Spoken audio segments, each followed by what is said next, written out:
You're watching Take Two.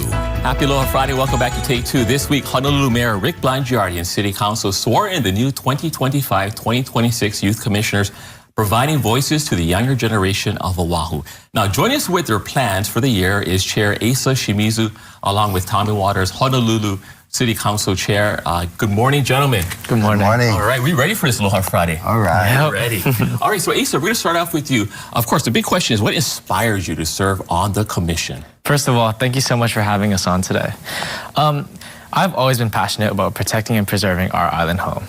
I joined the Honolulu Youth Commission because it provided me with a perfect intersection between my two biggest interests, learning about governmental institutions and environmentalism. Since then, the Youth Commission has given me a front row seat to seeing how community concerns, even when proposed by kids, can turn into effective change. Okay, and you know, as we look ahead, what is your proudest moment on the Youth Commission? That's a hard one. I think that I've always grown up at Honolulu's parks and beaches. Ever since I was a kid, it always bothered me to walk past trash cans filled with post-game Gatorade bottles and aluminum cans. So when I was lucky enough to be appointed by Chair Waters here, the first thing I did was propose a resolution urging the city and county to install recycling receptacles at all public parks and beaches on island. I was so grateful when Chair Waters then proposed this resolution at City Council and when it eventually passed unanimously.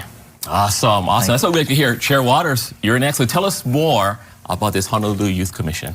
So I wrote the charter amendment in 2019, creating the Youth Commission. It was passed by voters in 2020. Each council member gets to appoint one member and the mayor appoints 5. But basically, the idea is to give a meaningful voice to young people. They're the ones who are the future. They're going to be making decisions that are going to affect all of our lives. So it's a perfect spot to start making these types of decisions. They advise the council.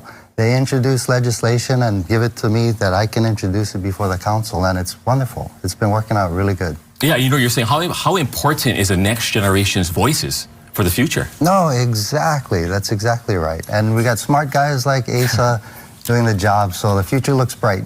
And so, you know, we were talking about earlier, what inspired you to propose that charter amendment, by the way, as you were saying? You know, we have the neighborhood boards, which is for adults, right? But where do youth really have an opportunity to have a meaningful voice? So that was the idea behind it. Just to get things started, and here we are. Yeah, exactly. Good. Okay, so finally, as we get through this, Asa, I got to ask you the big question. You ready? So what was your plan? What are your plans? The viewers at home are saying, Asa, what are your plans as chair? As chair, my first goal is always going to be to encourage and support my fellow commissioners in taking advantage of the many opportunities that the Youth Commission has to offer and seek action. I also plan on following up on the implementation of my recycling resolution, as well as broadening youth sports participation, especially for those who may not be able to afford the steep prices of private sports league fees.